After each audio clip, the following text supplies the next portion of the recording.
अगर आप मंथली 1, 2 या 5 लाख तक कमाते हैं और फिर भी महीने की 20 तारीख को ब्रोक फील करते हैं, तो ये वीडियो आपके लिए होने वाली है। इस वीडियो के एंड तक आपको मनी मैनेजमेंट का वो 15 65 20 फॉर्मूला बताने वाला हूं जो इंडिया के टॉप 1% अमीर लोग सीक्रेटली यूज करते हैं। ये प्रिंसिपल्स तो सेम रहते हैं, बस एग्जीक्यूशन में थोड़ा डिफरेंस आ जाता है। अगर आप एक बार ये सीख गए तो गारंटी है कि आप कभी भी ब्रोक फील नहीं करेंगे। मेरा एक दोस्त है, एक टिपिकल दिल्ली बॉय, 3 लाख रुपए महीना कमाता है, मतलब 36 लाख रुपीज एनुअली।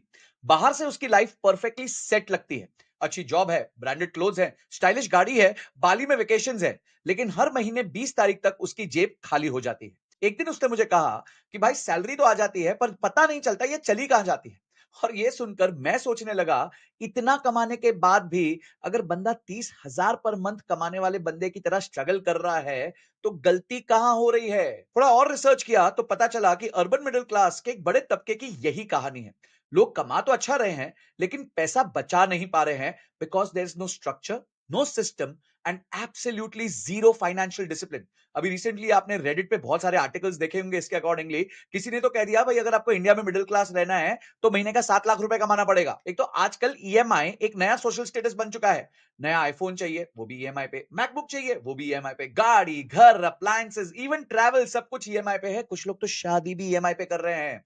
लोग समझते हैं कि अगर मैं ईएमआई अफोर्ड कर सकता हूं तो मैं प्रोडक्ट अफोर्ड कर सकता हूं। लेकिन ईएमआई आपके फ्यूचर इनकम को आज के लिए बंधक बना देता है। आपकी सैलरी तो आ जाती है और उसका 60 to 70% फिक्स चला जाता है रेंट या home loan, car loan, credit card dues, grocery bill, और बचा हुआ पैसा वीकेंड्स पे चिल करने के नाम पर उड़ा दिया जाता है। तो होता क्या है रिजल्ट? बचा हुआ महीना रिग्रेट में गुजर जाता है। आज मैं ये वीडियो सिर्फ उस दोस्त के लिए नहीं, बल्कि उन सबके लिए बनाने जा रहा हूं जो अच्छा कमा तो लेते हैं लेकिन तब भी ब्रोक फील करते हैं। इसी लूप से बाहर निकालने के लिए इस वीडियो में हम 5 चीजें सीखेंगे। तो पहला हम सीखेंगे 15 65 20 का फॉर्मूला। उसमें 15% वेल्थ क्रिएशन के लिए, 65% एसेंशियल एक्सपेंस और 20% गिल्ट फ्री लाइफस्टाइल के लिए है। इससे ना ही आपकी सेविंग्स छूटेंगी, ना ही जिंदगी। दूसरा, आप ईएमआई और फिक्स्ड ऑब्लिगेशंस को स्मार्टली मैनेज करके डेट ट्रैप से बाहर निकल सकते हैं बिना अपना स्टैंडर्ड ऑफ लिविंग कॉम्प्रोमाइज किए। तीसरा, इन्वेस्टमेंट और सेविंग्स का असली डिफरेंस होता क्या है और कैसे आप PPF, EPF, ELSS, SIPs, mutual funds जैसे टूल से अपना इन्फ्लेशन प्रूफ पोर्टफोलियो बिल्ड कर सकते हैं। चौथा, एक सॉलिड इमरजेंसी फंड कैसे बनाएं जो सिर्फ एक्सेल शीट में नहीं, एक्चुअल इमरजेंसी के टाइम भी आपके काम आए। और पांचवा, पैसिव इनकम के रियलिस्टिक सोर्सेस जो आप साइड बाय साइड परस्यू कर सकते हैं even if you are in full time job, ताकि आप ग्रेजुअली एक सेकंड इनकम स्ट्रीम खड़ा कर सके और फाइनेंशियल फ्रीडम के करीब जा सके। आगे जाने से पहले गाइस, आप में से अभी तक सिर्फ 25% लोगों ने ही इस चैनल को सब्सक्राइब किया है। तो अगर आपको मेरा कंटेंट मीनिंगफुल लगता है, उससे आपकी लाइफ में कोई भी वैल्यू ऐड होती है, तो सब्सक्राइब का बटन हिट कर दीजिए और घंटी दबा दीजिए। मैं इस 25% को 50% तक लेके जाना चाहता हूं आपकी सहायता से। तो नमस्कार दोस्तों, मैं हूं संजय कथुरिया, सीएफए, आपका बिजनेस फाइनेंस और पैसिव इनकम कोच और फाउंडर प्रॉफिट्स फर्स्ट। लेके आया हूं जबरदस्त वीडियो कि कैसे आप टॉप 1% की तरह अपना पैसा मैनेज कर सकते हैं। गाइस, एक चीज याद रखना कि ये जो भी मैं वीडियो कर रहा हूं ना, ये एजुकेशनल पर्पस के लिए है। मैं यहां कोई स्ट्रेटजीज या टिप्स नहीं शेयर करता हूं। वो केवल फाइनेंशियल लिटरेसी और जनरल नॉलेज के लिए है। आप अपनी लाइफ में जो भी इन्वेस्टमेंट डिसीजन ले, उससे पहले प्रॉपर मार्केट रिसर्च करें, रिस्क एनालिसिस करें और किसी प्रोफेशनल एडवाइजर से जरूर एडवाइस ले लीजिए। क्योंकि कई बार प्रॉब्लम पैसे की नहीं होती, प्रॉब्लम होती है प्लानिंग की। बहुत सारे लोग पैसा तो बहुत अच्छा कमा लेते हैं, but they have zero financial discipline. यहां फिनकार्ड जैसे एक्सपर्ट फाइनेंशियल प्लानिंग प्लेटफॉर्म्स की जरूरत पड़ जाती है, जो सिर्फ म्यूचुअल फंड सजेस्ट नहीं करते हैं, बल्कि आप जैसे हाई अर्निंग प्रोफेशनल्स के लिए एक कस्टमाइज्ड वेल्थ स्ट्रेटजी बनाते हैं। फिनकार्ड के 100+ सर्टिफाइड फाइनेंशियल प्लानिंग एडवाइजर्स आपकी इनकम, लाइफ गोल्स और फ्यूचर लायबिलिटीज के हिसाब से एक डिटेल प्लान बनाते हैं। जैसे कैसे ईएमआई ट्रैप से बाहर निकला जाए, टैक्स एफिशिएंट इन्वेस्टमेंट्स कैसे की जाए और रिटायरमेंट या बच्चों की एजुकेशन के लिए स्मार्ट वेल्थ को कैसे बिल्ड किया जाए। ये कोई जनरिक इन्वेस्टमेंट एडवाइस नहीं देते हैं, ये आपके लिए एक personalised long term financial blueprint दे देते हैं। तो अगर आपने भी ये ठान लिया है कि आपको फाइनेंशियली इंडिपेंडेंट होना है, तो डिस्क्रिप्शन में दिए हुए लिंक को क्लिक करके अपनी फ्री कॉल को बुक करें। तो स्टार्ट करते हैं। सबसे पहले द 15% रूल्स है। अपने लिए पहले सेव करो। देखिए, पैसे कमाना एक आर्ट है, लेकिन उसको मैनेज करना वो तो एक अलग ही मार्शल आर्ट है। और सबसे जबरदस्त बात यह है कि हमें कोई भी कॉलेज, स्कूल या एचआर ओरिएंटेशन में ये मार्शल आर्ट की ट्रेनिंग नहीं दी गई है। इसलिए मैं आपको बताता हूं 15 65 20 सिस्टम, जिसका सबसे पहला रूल है कि हर 100 रुपए में से 15 सबसे पहले खुद के लिए निकालो। यस, 15%। सेल्फिश मत बनो, सेल्फ रिलायंट बनो। ये 15% पैसा कोई यूरोप ट्रिप के लिए नहीं रखा गया है। ये है लाइफ कभी भी चमत्कार कर सकती है। मैं जानता हूं आप सोच रहे होंगे, अरे संजय सर 15% तो बहुत ज्यादा लग रहा है। घर का खर्चा, कार की ईएमआई, बच्चों की स्कूल की फीस, सोसाइटी का मेंटेनेंस, वीकेंड पर सुशी का बिल है, कैसे मैनेज करेंगे? लेकिन मैं बताता हूं कि ये ही 15% आपको लाइफ में आगे जाके फाइनेंशियली इंडिपेंडेंट बनाएगा। ये 15% दो इंपॉर्टेंट काम करता है। पहला आपको पीस ऑफ माइंड देता है और दूसरा आपका पैसा आपके लिए काम करता है। अब पीस ऑफ माइंड का मतलब क्या है? इमेजिन आप ऑफिस से घर आ रहे हैं, ट्रैफिक में फंसे हुए हैं और अचानक कार के इंजन में कोई प्रॉब्लम हो जाती है या फिर एसी अप्रैल के महीने में आई क्विट बोल देता है। नॉर्मल सिनेरियो में आप स्ट्रेस में आ जाएंगे, अरे यार फिर से एक्स्ट्रा खर्चा लगेगा। लेकिन अगर आपके पास प्रॉपर इमरजेंसी फंड है तो आप सिचुएशन को कामली हैंडल कर सकते हैं। ये होती है पीस ऑफ माइंड। देखिए, इमरजेंसी फंड बनाने का प्रोसेस ना एकदम क्लियर है, बस थोड़ा सा डिसिप्लिन चाहिए। सबसे पहले आपको अपने एक महीने के एसेंशियल एक्सपेंसेस को कैलकुलेट करना है। और ध्यान रहे, यहां हम एसेंशियल्स की बात कर रहे हैं, लाइफस्टाइल्स की नहीं, एड ऑन्स की नहीं। एसेंशियल्स में आएगा आपका होम लोन ईएमआई या rent, groceries, electricity bill, internet, fuel, school transportation. लेकिन Netflix, Swiggy diners, weekend drinks और वो संडे का जो स्पा लेते हो ना, वो नहीं आएगा। गाइस लेट्स बी रियल, अगर आप दिल्ली या मुंबई में रहते हो ना और डिसेंट लाइफस्टाइल मेंटेन करते हो तो मंथली एसेंशियल स्पेंड भी आपका 60 टू 80,000 के बीच में हो सकता है। तो पहला गोल बड़ा सिंपल है, इमीडिएटली पहले एक महीने का इमरजेंसी फंड बनाओ और धीरे धीरे उसे 3 मंथ्स और 6 मंथ्स तक लेके जाओ। मतलब आपका आइडियल इमरजेंसी फंड 2.25 लाख से लेके 4.5 लाख के बीच में होना चाहिए। अब जब इमरजेंसी फंड बिल्ड हो जाए तब आप इन्वेस्टमेंट की दुनिया में एंटर करते हो और यहां पे होता है मैजिक। मैं आपको एक एग्जांपल देता हूं, अर्जुन और विक्रम का। ये दोनों ना इन्वेस्टमेंट बैंकर्स थे, यानी फाइनेंस की नॉलेज बहुत अच्छी थी। अर्जुन ने 28 की एज में 10 लाख रुपए इन्वेस्ट किए। कॉन्जर्वेटिव 12% एनुअल रेट अज्यूम करते हैं, जो कि एक डाइवर्सिफाइड इक्विटी पोर्टफोलियो में हिस्टोरिकली मिला है। और 22 साल तक बिल्कुल टच भी नहीं किया। जब वो 50 के हुए तो यही 10 लाख जो है वो 1 करोड़ के आसपास पहुंच गया और यहां पे उन्होंने 1 रुपया भी एक्स्ट्रा नहीं डाला। और वही विक्रम भाई थे जो 38 तक वेट किए, क्योंकि उन्हें लगा था अभी टाइम है, बाद में देख लेंगे। फिर बहुत पैनिक में आ गए और हर साल 2 लाख रुपए इन्वेस्ट किया अगले 12 साल के लिए, यानी टोटल 24 लाख रुपए का इन्वेस्टमेंट, रिटर्न्स वही 12%। 50 की एज में उनकी इन्वेस्टमेंट बन गई थी 66.7 लाख रुपीस। देखा, अर्जुन ने उनसे आधे से भी कम इन्वेस्ट किया और फिर भी 47% रिटर्न्स जो है ज्यादा कमा लिया। तो हमेशा याद रखना, time in the market will always beat timing in the market. अब इन्वेस्टिंग कहां करें? अगर आप सेल्फ डिसिप्लिन नहीं हो, यानी आप छोटे गेन्स को इमीडिएटली विड्रॉ कर लेते हो, तो फर्स्ट प्रायोरिटी रखिए अपने ईपीएफ को मैक्सिमाइज कर लीजिए। अगर आप 2 से 3 लाख रुपए महीना कमाते हैं तो आपका basic salary plus DA 12% automatically EPF में चला जाता है और वहीं कंपनी भी 12% मैच करती है। फॉर एग्जाम्पल, अगर आपकी बेसिक सैलरी 1.5 लाख रुपीज है तो आप 18,000 रुपीज का कॉन्ट्रीब्यूशन करते हैं और कंपनी भी 18,000 रुपीज पर मंथ का कॉन्ट्रीब्यूशन करती है, यानी आपका साल का 36,000 रुपीज का मंथली कॉन्ट्रीब्यूशन होगा। ये टोटल मिला के साल भर में 4.32 लाख हो जाएगा, जिसमें आपको कोई दिमाग नहीं लगाना। करंट ईपीएफ का रेट 8.25% पर एनम है। ये टैक्स फ्री रेट है, क्योंकि इस पे कोई टैक्स नहीं लगता, विड्रॉल पे भी कोई टैक्स नहीं लगता, ना ही इसमें किसी प्रकार का कोई कैपिटल गेन है। अब इसको एफडी के साथ कंपेयर करिए, जहां पे 6 से 7% मिलता है प्लस टैक्स भी देना होता है। यहीं पे ईपीएफ जीत जाता है। प्लस ओल्ड टैक्स रिजीम में ईपीएफ कंट्रीब्यूशन ऑटोमेटिकली 80सी टैक्स डिडक्शन के लिए एलिजिबल होते हैं। अब सेकंड स्टेप पे आते हैं, एसआईपी यूज करके पोर्टफोलियो बिल्ड करो। रियल वेल्थ क्रिएशन एसआईपी से होती है और ये 80सी लिमिट के बियॉन्ड होती है। यहां लॉन्ग टर्म व्यू और डाइवर्सिफिकेशन बहुत जरूरी है। लार्ज कैप फंड से स्टार्ट करो अगर आप कंजर्वेटिव हो तो।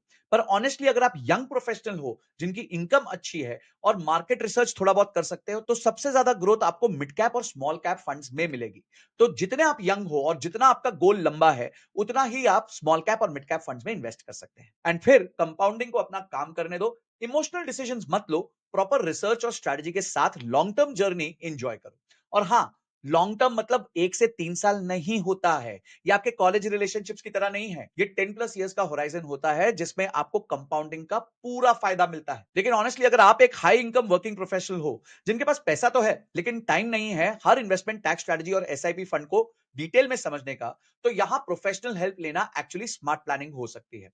फिनकार्ट एक modern, amphi registered financial planning platform है जो आपके जैसे इंडिविजुअल्स के लिए पर्सनलाइज्ड इन्वेस्टमेंट स्ट्रेटजी बनाता है। चाहे आपका फोकस हो इमरजेंसी फंड बनाना, एटीसी के थ्रू टैक्स बचाना या लॉन्ग टर्म एसआईपी से वेल्थ बिल्ड करना, फिनकार्ट आपको स्टेप बाय स्टेप गाइड करता है। और बेस्ट पार्ट, आपको फाइनेंशियल एक्सपर्ट होने की जरूरत भी नहीं है। ये प्लेटफॉर्म इतना इंट्यूटिव है कि एक सिंपल कॉन्वर्सेशन के थ्रू आप अपना पूरा फाइनेंशियल रोड मैप डिजाइन कर सकते हो, बिना किसी स्ट्रेस के, बिना गेस वर्क के। तो करना क्या है, लिंक डिस्क्रिप्शन में है, अपनी फ्री कॉल जरूर बुक करें। अब आते हैं सेकंड पार्ट पे, जो है 65% रूल। ये वो पोर्शन है जो आपके फंडामेंटल एक्सपेंसेस में जुड़ता है, और ये सबसे ट्रिकी पार्ट है, क्योंकि अपर मिडिल क्लास लाइफस्टाइल में एक्सपेंसेस का कोई दी एंड नहीं होता है। लाइफस्टाइल इन्फ्लेशन का चक्कर ऐसा है कि सैलरी तो बढ़ती रहती है, एक्सपेंसेस भी बढ़ते रहते हैं, और सेविंग सेम रह जाती है। इसका एक उदाहरण देता हूं। मेरी एक फ्रेंड प्रिया एक एमएनसी में मार्केटिंग हेड थी। 2019 में प्रिया की salary 1.8 lakh rupees per month थी। पवई के एक कॉम्पैक्ट 1 बेडरूम हॉल किचन में रहती थी, उबर पूल लेती थी। पर 2023 आते आते उसकी सैलरी 4.2 लाख हो गई। अब वो बैंड्रा के सी फेसिंग 3 बेडरूम में रहती है, बीएमडब्ल्यू उसने लीज पर ले ली है, और वीकेंड्स पे स्लिंक और सोहो जाकर डाइन आउट करना उसका रूटीन बन गया है। और सेविंग्स वही 20,000 रुपए। तो आप समझिए, सैलरी में 133% की ग्रोथ हो गई, पर लाइफस्टाइल उससे ज्यादा बढ़ गई, वेल्थ क्रिएशन सेम रह गई। यही तो प्रॉब्लम है दोस्त। जैसे करीना ने कहा था ना, मैं अपनी फेवरेट हूं, but loving yourself doesn't mean splurging everything on lifestyle upgrades. लेकिन स्मार्ट वेल्दी लोग समझते हैं कि हर एक्सपेंस का एक पर्पस होता है। कुछ खर्चे कंफर्ट के लिए नेसेसरी होते हैं, जैसे अच्छी मैट्रेस हो गई, या फिर पीसफुल होम सेटअप हो गया। कुछ एक्सपेंसेस इन्वेस्टमेंट जैसा काम करते हैं, जैसे ऑफिस के पास अगर आप रेंटेड घर लेते हैं तो कनेक्टिविटी अच्छी होती है, आपका समय बचता है। लेकिन कुछ खर्चे सिर्फ ईगो को मसाज करते हैं, लग्जरी ब्रांड को फ्लॉन्ट करना या अननेसेसरली फ्लैशी गैजेट्स लेना। देखिए, सेल्फ लव और फाइनेंशियल विजडम दोनों का बैलेंस बनाना पड़ता है, वरना अपने फेवरेट बैंक बैलेंस की दुश्मन बन जाती। वरना ये डायलॉग है ना, मैं अपनी फेवरेट हूं, वही आपके बैंक बैलेंस के दुश्मन बन जाते हैं। देखिए, इंडियन अर्बन अपर इनकम हाउस होल्ड का सबसे बड़ा एक्सपेंस हाउसिंग होता है। 25 से 30% आपका मंथली इनकम का उसी में चला जाता है। इसमें या तो रेंट हो सकता है, ईएमआई हो सकती है, सोसाइटी की मेंटेनेंस, सोसाइटी चार्जेस, ये सब इंक्लूडेड है, जिसे हम टोटल कॉस्ट ऑफ ओनरशिप कहते हैं। अगर आप चाहते हैं मैं डिटेल में वीडियो बनाऊं टोटल कॉस्ट ऑफ ओनरशिप पे, तो कमेंट सेक्शन में आप टोटल कॉस्ट लिख दीजिए, मैं बना दूंगा। अगली चीज आती है ट्रांसपोर्टेशन, जो 12 से 15% ले जाती है, स्पेशली अगर आप लग्जरी कार, ईएमआई और फ्यूल कॉस्ट को जोड़। फिर होता है फूड, ग्रोसरीज, जो आपका 20 से 25% ले लेता है। और हाँ, मैरिड कपल्स के लिए education, hi-fi schools, coding boot camps, abacus class, foreign college funds, सब मिला के 10-20% तो चला ही जाता है। तो अब सवाल यह है कि ये 65% को कैसे ऑप्टिमाइज किया जाए ताकि हमारी क्वालिटी ऑफ लाइफ भी कॉम्प्रोमाइज ना हो। मैं आपको एक गोल दे देता हूं। Realistic category wise budget. Housing 30% से ज्यादा नहीं होना चाहिए, ट्रांसपोर्ट 10 से 12% होना चाहिए, ग्रोसरीज 15 से 20% और एजुकेशन 10%। इसके बाद अगर कुछ बचा तो छोटे मोटे खर्चों के लिए फ्लेक्सिबिलिटी बना देता है, लेकिन बाउंड्रीज क्लियर सेट करनी होंगी। स्मार्ट मनी मैनेजमेंट का मतलब यह नहीं है कि आप कंजूस बन जाओ, मतलब यह है कि स्ट्रेटेजिक स्पेंडिंग करो। फॉर एग्जाम्पल, मुंबई में अगर आप कांदिवली से बैंड्रा शिफ्ट हो जाते हो और डेली 2 घंटे का ट्रैवल टाइम बच जाता है, तो यह स्मार्ट मूव है, because time is money, quite literally. लेकिन सिर्फ इसलिए एक्सपेंसिव एरिया में शिफ्ट होना कि मुझे स्टेटस मिलेगा, मेरे दोस्त खुश होंगे, इसे हम स्मार्ट स्पेंडिंग नहीं कहते, इसे हम रिटर्न ऑन ईगो कहते हैं। एक और एग्जांपल देता हूं। मुकेश अंबानी जी को हम सब इंडिया का रिचेस्ट मैन के रूप में जानते हैं। उनका मुंबई रेजिडेंस अंटिलिया करीबन $2 बिलियन यानी 17,000 करोड़ के आसपास है। ये एक सिंबल ऑफ एक्सट्रीम लग्जरी है। लेकिन जब आप इस कॉस्ट को उनकी टोटल नेटवर्थ से मापते हैं, तो वो सिर्फ 1.65% निकलती है। जी हाँ, 1.65%। इंडियंस अपनी नेटवर्थ छोड़ो, उधार लेके घर खरीदते हैं, और यहां अल्ट्रा रिच जो है अपनी नेटवर्थ का एक बहुत छोटे से पोर्शन से घर खरीद पाते हैं। और एक पर्सपेक्टिव देता हूं जो लोग अक्सर इग्नोर कर देते हैं, जिसका नाम है अपॉर्चुनिटी कॉस्ट। मान लो आप साल का 2 लाख रुपए ज्यादा खर्च कर रहे हो अपने लाइफस्टाइल अपग्रेड्स पे। अगर यही पैसा आपने 12% के रिटर्न पे इन्वेस्ट करा होता 15 साल के लिए, तो ये 1 करोड़ से ज्यादा हो जाता। समझे? हर स्टेटस अपग्रेड का एक इनविजिबल प्राइस टैग होता है, जिसे हम कहते हैं फ्यूचर वेल्थ सैक्रिफाइस। तो यहां ट्रिक यही है कि आप इस 65% लिमिट को रिलीजियसली फॉलो करिए। और आखिरी में आते हैं 20% रूल पे। वीडियो अभी तक पसंद आ रही है तो जरा लाइक जरूर दबा देना। और अब आती है पर्सनल फाइनेंस की सबसे इंटरेस्टिंग और मिसअंडरस्टूड कैटेगरी, 15-65-20 सिस्टम का थर्ड पार्ट, 20% फन मनी। ये वही पोर्शन है जो आपको गिल्ट फ्री स्पेंडिंग की परमिशन देता है। लेकिन जैसे ही लोग फन मनी सुनते हैं, तो एक्सट्रीम रिएक्शंस मिलने लग जाते हैं। कुछ लोग सोचते हैं कि अच्छा, तो अब हर महीने शॉपिंग तो जस्टिफाई हो जाएगी, और कुछ बोलते हैं अरे भाई, ये तो टोटल वेस्ट ऑफ मनी है, अगर बचा सकते हो तो इसको भी बचा लो। देखिए, लेकिन सच ये है कि एक साइंटिफिकली प्रूवन स्ट्रेटजी है जो आपको लॉन्ग टर्म डिसिप्लिन बना के रखती है। एक्चुअली बिहेवियरल फाइनेंस रिसर्च ये कहती है कि जो लोग अपने मंथली बजट में कॉन्शियसली फन स्पेंडिंग के लिए स्पेस रखते हैं, उनमें से ज्यादातर लोग अपने लॉन्ग टर्म फाइनेंशियल गोल से जुड़े रहते हैं। क्यों? क्योंकि हमारे ब्रेन को पूरा पूरा कंट्रोल पसंद नहीं है। जैसे आप डाइट करते हैं ना, उसमें एक चीट डे होता है जिस दिन आप ओवर ईट कर सकते हैं, वैसे ही फाइनेंशियल प्लानिंग में भी कंट्रोल्ड इंडल्जेंस होना जरूरी है। अगर आप अपने आप को हर महीने पूरा टाइट कर दोगे तो एक दिन तो आपका पेशेंस टूट ही जाएगा और फिर होगा एक इंपल्सिव बिग टिकट खर्चा जो ना प्लान होगा ना ही गिल्ट फ्री। अब यहां थोड़ा स्मार्ट होना पड़ेगा। अगर आप 3 लाख रुपए पर मंथ कमा रहे हो तो 20% यानी 60,000 रुपीज होता है। और इसका मतलब ये बिल्कुल नहीं है कि हर महीने 60,000 की डिजाइनर जैकेट या इलेक्ट्रॉनिक्स पर उड़ा दो। इसका मतलब है कि आप अपने लाइफस्टाइल गोल्स को स्ट्रक्चर के साथ परस्यू करो, बिना अपने सेविंग्स प्लान को कॉम्प्रोमाइज करें। अब स्मार्ट एलोकेशन कैसे करें? सपोज आपको एनुअल वेकेशन पे जाना है, तो आप 4 से 5 लाख का यूरोप या यूएस का ट्रिप प्लान कर सकते हो, जिसका मंथली इक्विवेलेंट होता है 35 से 40 हजार रुपए। आप क्या कर सकते हो, इस 35-40 हजार को एक फिक्स डिपॉजिट में हर महीने डाल सकते हो। 12 महीने बाद आपके पास इतने पैसे हो जाएंगे कि आप यूरोप जा सकते हो। अगर आपकी हॉबी फोटोग्राफी है या गोल्फ है तो मंथली 10 से 15 हजार वहां भी एलोकेट कर सकते हो। और अगर आप ओकेजनल लग्जरी परचेजेस करते हो, जैसे एक आईफोन, कोई डायमंड रिंग या ब्रांडेड बैग, तो 2 से 3 लाख रुपए एनुअली उसके लिए भी रिजर्व रख सकते हो। ये होती है सेंसिबल प्लानिंग।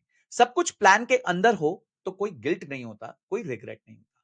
ये 20% आपकी लाइफ में जॉय लेके आता है, लेकिन आपका ओवरऑल फाइनेंशियल बैलेंस नहीं बिगड़ता। और सबसे इंपॉर्टेंट पॉइंट ये है कि आप कभी भी फन मनी को 20% से ज्यादा एक्सीड ना करें, क्योंकि उसके बाद आप इमोशनल कंफर्ट ले रहे हो, फाइनेंशियल क्लैरिटी नहीं। जैसे ऋतिक रोशन ने बोला था ना, डर के आगे जीत है, वही फिलॉसफी यहां पे भी अप्लाई होती है। डिसिप्लिन के आगे ही फाइनेंशियल फ्रीडम है। आप जितना अर्ली प्लान्ड एंजॉयमेंट अडॉप्ट करोगे उतना लेट रिग्रेट फेस करोगे। तो spend well but spend with in the plan. That's real freedom. अब आइए इसको इंप्लीमेंट कैसे करना है उसको समझते हैं। देखिए, आजकल लोग हर जगह से फाइनेंशियल नॉलेज तो ले रहे हैं, लेकिन जब एक्शन लेने की बारी आती है, या तो वो बहुत ओवरवेल्म हो जाते हैं या परफेक्शन के चक्कर में स्टार्ट ही नहीं कर पाते। 15-65-20 रूल एक पावरफुल फ्रेमवर्क है, लेकिन उसका मैजिक तभी चलेगा जब उसे सिस्टमैटिकली आप अप्लाई करेंगे, स्टेप बाय स्टेप, बिना स्किप किए। पहले 3 महीने का गोल सिर्फ एक ही होना चाहिए, अपने करंट फाइनेंशियल सिचुएशन को समझना। मतलब हर एक पैसा जो आ रहा है और जा रहा है उसका एक्सरे निकालना। ज्यादातर लोगों को तो अपने ही एक्सपेंसेस का आइडिया नहीं है, पर जब वो 90 डेज का ट्रांजैक्शन हिस्ट्री ट्रैक करते हैं, चाहे कोई ऐप से या एक्सेल शीट से, तभी असली खर्चा सामने आता है। डिस्क्रिशनरी स्पेंड्स जैसे Zomato orders, binge shopping, subscription charges, impulse purchases, ये सब टोटल बजट का 30 to 40% खा जाता है। जब तक ये अवेयरनेस नहीं होगी, कोई भी बजट प्लान सक्सेसफुल नहीं होगा। अगला फेज होता है इमरजेंसी फंड को बिल्ड करना। ये आपकी फाइनेंशियल इम्यूनिटी है। एक बेसिक थंब रूल कहता है कि आपके फिक्स्ड मंथली एक्सपेंसेस का, जैसे रेंट हो गई, ईएमआई, ग्रोसरीज, यूटिलिटी, इंश्योरेंस, उसका मिनिमम 3 से लेके 6 महीने तक का कॉर्पस आपके बैंक में लिक्विड में पड़ा होना चाहिए, यानी फिक्स डिपॉजिट पे पड़ा होना चाहिए। पहले 1 मंथ का टारगेट लेते हैं, फिर धीरे धीरे इसको 6 महीने तक बिल्ड करते हैं। इसके पैरेलल एक स्मॉल एसआईपी स्टार्ट कर दो, चाहे वो 1,000 रुपए महीने की हो। एसआईपी का पर्पस कंपाउंडिंग को अर्ली अनलॉक करना है, ना कि इमीडिएट रिटर्न कि आज डाला कल निकाला। और सबसे इंपॉर्टेंट है ऑटोमेशन। सैलरी अकाउंट से ऑटोमेटिक डेबिट सेट करो ताकि डिसिप्लिन बना रहे बिना विल पावर के। इसके ऊपर मैंने एक डिटेल्ड वीडियो करी है, 4 बैंक अकाउंट सिस्टम। वीडियो के एंड में मैं प्लेट पे लगा दूंगा, वो जरूर देखना। 6 से 12th मंथ आपके पोर्टफोलियो बिल्डिंग फेज का होता है। ये वो समय है जब आप ट्रेडिशनल सेविंग टूल्स के साथ साथ वेल्थ क्रिएशन टूल्स को भी इंटीग्रेट कर देते हैं। चाहे रिस्क फ्री टूल्स हो गए, ईपीएफ, पीपीएफ, उनसे स्टार्ट कर सकते हैं, और उसके साथ साथ आप म्यूचुअल फंड्स में इन्वेस्ट कर सकते हैं और थोड़ा बहुत इंटरनेशनल म्यूचुअल फंड्स में भी डाल सकते हैं, ताकि आपको डॉलर एक्सपोजर भी मिल जाए। और 1 साल खत्म होने के बाद आप एडवांस स्ट्रेटजीज अप्लाई कर सकते हैं, पोर्टफोलियो को रीबैलेंस कर सकते हैं, एक सक्सेसफुल इन्वेस्टर की तरह अपने पूरे फंड्स को मैनेज कर सकते हैं। हर साल एसेट एलोकेशन को इवैल्यूएट कर सकते हैं। इक्विटी ज्यादा हो गई तो डेट में शिफ्ट कर सकते हैं। अगर मार्केट करेक्ट हो रहा है तो थोड़ा इक्विटी में ज्यादा परचेज कर सकते हैं। एस्टेट प्लानिंग चालू कर सकते हैं, अपनी विल लिख सकते हैं, नॉमिनीज अपडेट कर सकते हैं, टर्म इंश्योरेंस, हेल्थ इंश्योरेंस को रिव्यू कर सकते हैं, और सारी चीजें करने के बाद अपने आप को फाइनेंशियली इंडिपेंडेंट कर सकते हैं। तो बॉस, अब बोलो, बीएमडब्ल्यू लेना कूल है या अर्ली रिटायरमेंट? खैर, मजाक से हटके आज हमने पैसे का असली फॉर्मूला 1 डिकोड कर लिया है। 15% अपने फ्यूचर के नाम, 65% स्मार्ट लिविंग के लिए, और 20% गिल्ट फ्री फन के लिए। लेकिन एक बात सच है, पैसा कमाना एक स्किल है, पर पैसा संभालना एक सुपर पावर है। और अगर आपने यही रूल अपनी लाइफ में लगा लिया तो ईएमआई और इन्फ्लेशन के चक्रव्यूह से निकलना बहुत ही इजी है। और भाई, प्रिया वाली गलती मत करना, सैलरी डबल हो जाए लेकिन सेविंग्स वही 20,000 पे अटकी रहे। देखिए, सच यही है कि रिच लोग इसलिए रिच नहीं होते क्योंकि वो हमेशा ज्यादा कमाते हैं। वो इसलिए रिच होते हैं क्योंकि वो एक सिस्टम के साथ जीते हैं। चाहे 50,000 कमा रहे हो या 5 लाख कमा रहे हो, उनका पैसा बिना प्लानिंग के नहीं जाता। जब एवरेज लोग सैलरी के बाद लाइफस्टाइल अपग्रेड प्लान करते हैं, वही रिच लोग पहले वेल्थ अपग्रेड प्लान करते हैं। ये सिस्टम एक ही साथ क्लैरिटी भी देता है, कंट्रोल भी देता है और कॉन्फिडेंस भी देता है कि चाहे मार्केट क्रैश हो या मेडिकल इमरजेंसी, वो फाइनेंशियली हमेशा सिक्योर लेते हैं। लेकिन यहां सबसे कॉमन मिस्टेक जो लोग करते हैं वो है ओवर थिंकिंग। थोड़ा और रिसर्च कर लेते हैं, बोनस तो आने दो, अगली सैलरी से स्टार्ट करेंगे। ये सब डिलेइंग टैक्टिक्स है। Start small but start now. Finance का सिंपल रूल है, the earlier you start the lesser you need to invest and the higher you can grow. Instead of waiting for perfect timing or perfect knowledge, focus on creating a perfect habit. और अगर आप अपने busy routine की वजह से ये चाहकर भी नहीं कर पा रहे हो, तो प्रोफेशनल्स की हेल्प ले लो। स्पेशली जब आपका पोर्टफोलियो ग्रो करने लगता है, तब एक और चैलेंज आता है क्लैरिटी का। SIPs, mutual funds, ELSS, PPF, insurance goals, सब कुछ ट्रैक करना प्रैक्टिकली बहुत ही मुश्किल हो जाता है। वहां आप फिनकार्ड की हेल्प ले सकते हैं। ये एक ऐसा प्लेटफॉर्म है जो आपको सिर्फ इन्वेस्टमेंट्स ट्रैक करने में नहीं, बल्कि उनको स्ट्रैटेजिकली प्लान करने में भी हेल्प करता है। फिनकार्ड का स्मार्ट डैशबोर्ड आपको क्लियरली दिखाता है कि आप जिस पेस से इन्वेस्ट कर रहे हो, उससे 10-15 साल बाद कितना कॉर्पस आपका बन जाएगा। तो अगर आप सीरियस हो वेल्थ क्रिएशन की जर्नी में, तो डीआईवाई एक्सेल शीट से एक लेवल ऊपर जाना पड़ेगा।